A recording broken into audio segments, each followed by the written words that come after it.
নামত আদৰ্শ চিকিৎসালয় কামত আদৰ্শৰ আঁতো নাই চিকিৎসালয়ৰ বাৰান্দাত বহি ৰৈছে ৰোগী নাই কোনো কৰ্মচাৰী চিকিৎসাৰ বাবে নাই চিকিৎসক প্ৰথমতে চাওক চিকিৎসালয়খনৰ পুতৌ লগা দৃশ্য এই চিকিৎসালয়খন হৈছে সামগ্ৰী খালনাৰ চিমনা বস্তি এই চিকিৎসালয়খনে উদঙাইছে স্বাস্থ্য বিভাগৰ ফুপুলা স্বৰূপ বাৰে বাৰে মুখ্যমন্ত্ৰীৰ নিৰ্দেশক বুঢ়া আঙুলি দেখুৱাই কামৰ পৰা বঞ্চিত স্বাস্থ্য সেৱাৰ লগত জড়িত একাংশ কৰ্মচাৰী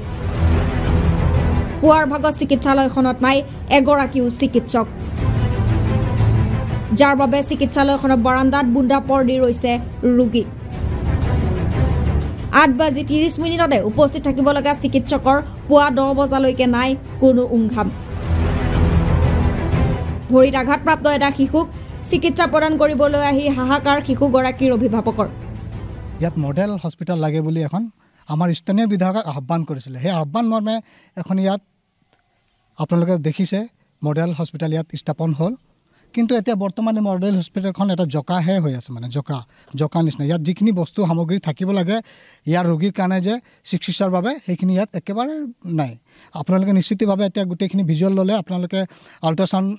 ডিপাৰ্টমেণ্টটো চালে তাতো একো নাই আপোনালোকে এক্সৰে এৰিয়াটো চালে একো নাই গতিকে এই বিষয়লৈ আমি কেইবাদিন আগতো আকৌ আমি এনেধৰণে মিডিয়াক মাতি আমি নিউজ কৰিছিলোঁ আৰু এই নিউজত আমি প্ৰতিবাদো কৰিছিলোঁ আৰু এটা আমি দাবী জনাইছিলোঁ যে অতি শীঘ্ৰে স্বাস্থ্যমন্ত্ৰী নিজৰ গৃহ সমষ্টি আছিলে সেই সময়ত কেশৱন্ত ডাঙৰীয়া তেওঁ স্বাস্থ্যমন্ত্ৰী আছিলে সেই স্বাস্থ্যমন্ত্ৰী হিচাপে তেওঁ ইয়াত বৰ্তমান এটা দেখি লৈছোঁ জকাটো বনাই দিয়ালে কোনো কাম নাই পুৰণাই হস্পিটেলখন সেইখন হয় ইয়াত টেম্পোৰাৰী হিচাপে তেওঁলোক চলাই আছে ইয়াত যেনেধৰণে ষ্টাফ হ'ব লাগে 4 গেটৰ পৰা ধৰি ইয়াত নাৰ্ছ বা ইয়াত যিখিনি ডক্টৰ বা ইয়াত যিখিনি উন্নত মানৰ চিকিৎসা হ'ব লাগে এইখিনি একেবাৰে সম্পূৰ্ণ ইয়াত জৰ্জনীয় অৱস্থাত আছে আৰু এই গোটেই বিষয়খিনি লৈ আমি অসম স্বাস্থ্য একেমুখে আমি বাৰম্বাৰ দাবী জনাইছিলোঁ যে এই হস্পিটেলখিনি অন্তত ইয়াত যিখিনি ৰোগীৰ সমস্যা হ'ব লাগে প্ৰাথমিক চিকিৎসাখিনি হ'ব লাগে সেইখিনি কিন্তু নাই ইয়াত এক্সৰে সামগ্ৰী নাই ইয়াত ফাৰ্মাচিষ্ট যেনেধৰণে ইয়াত মেডিচিন হ'ব লাগে এইখিনি নাই তো এই গোটেই বিষয়খিনিক লৈ আমি বাৰম্বাৰ আমি আপত্তি জনাৰ সত্ত্বেও কিন্তু এতিয়ালৈকে এইখিনি সমস্যা কিন্তু সমাধান হোৱা নাই গতিকে অৱশেষত আমি এটাই ক'ব বিচাৰিছোঁ যদি এই সমস্যাখিনি অতি শীঘ্ৰে যদি বৰ্তমান স্বাস্থ্যমন্ত্ৰীগৰাকী আৰু অসমৰ মাননীয় মুখ্যমন্ত্ৰী যদি এই ওপৰত চকু নিদিয়ে আৰু এই সমস্যাখিনি যেতিয়া যদি তেওঁলোক সমাধান নকৰে তেন্তে আমি ইয়াৰ ৰাইজক লৈ আমি ৰাজপথত ওলাবলগীয়া বাধ্য হ'ম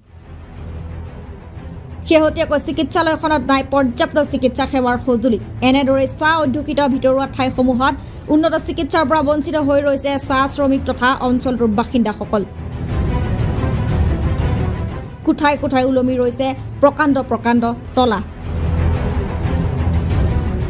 অপৰিষ্কাৰ অৱস্থাত শৌচাগাৰ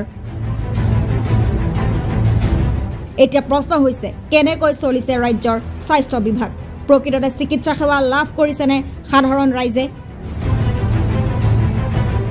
এনে কাণ্ডজ্ঞানহীন কৰ্মচাৰী তথা চিকিৎসকৰ বিৰুদ্ধে চৰকাৰে কি ব্যৱস্থা ল'ব সেয়া সময়তহে হ'ব লক্ষণীয় ব্যুৰো ৰিপৰ্টাৰ এনি